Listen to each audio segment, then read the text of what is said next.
একটা কথা বলতে চাই। একটা কেন, তোমার মুখের শত কোটি কথা শুনলেও তোমাকে শোনার আগ্রহ আমার কমবে না। যদি অভয় দেন তাহলে বলি। তৃষ্ণার্ত পথিকের সামনে এক গ্লাস পানি রেখে তার অনুমতির অপেক্ষা করতে নেই।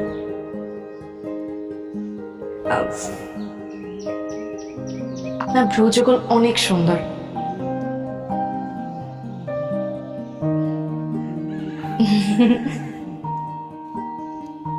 আমার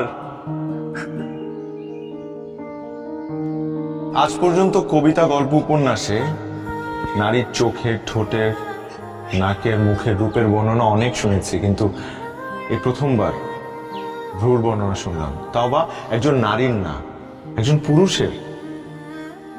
আমি কিন্তু মিথ্যা বলছি না, সত্যি বলছি। আর মিথ্যা বলা আমার স্বভাব বিরুদ্ধ। আয়নার সামনে দাঁড়িয়ে নিজের ভ্রুর দিকে তাকিয়ে দেখেছেন কখনো? যদি না তাকান তাহলে আজকে দেখবেন। এভাবে কথা বললে কিন্তু আমি ঠাস করে প্রেমে পড়ে যাব। প্রেমে পড়া বারণ। আকাশে তোমার